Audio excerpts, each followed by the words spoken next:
তো গাইস বিকেলের দিকে একটু বেরিয়েছিলাম আমি আমাদের রাস্তার দিকে। এখানে আমাদের রাস্তা, তো আমার প্রচণ্ড জ্বর ও সর্দি লেগে গেছে। এই যে আমাদের রাস্তা, আমি আমার দিদির বাড়ি এসেছি এই রাস্তা।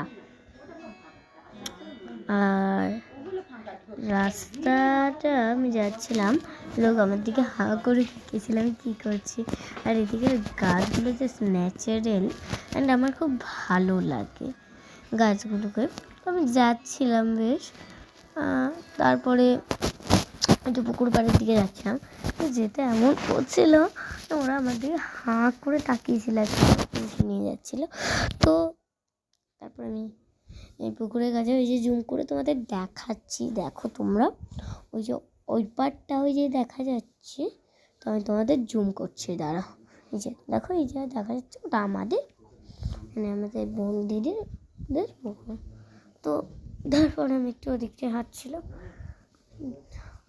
হাঁটতে হাঁটতে মানে বিকেলবেলা তো ঘুমানোর পর মানে কতটা বোরিং লাগে তোমরা ভাবো, বোরিং লাগছিল আর কি। তো তারপরে আমি বিকেলে হয়ে যেহেতু বেনুনি করা ছিল, চুল জট পাকিয়ে গেছিলো। কার জট পাকিয়ে যায় একটু কমেন্ট করো তো প্লিজ। তো আমি যাচ্ছি এখন বাড়ির দিকে, ওই যে দেখো লোক আমার দিকে হাঁ করে তাকিয়ে আছে, এত লজ্জা করছে।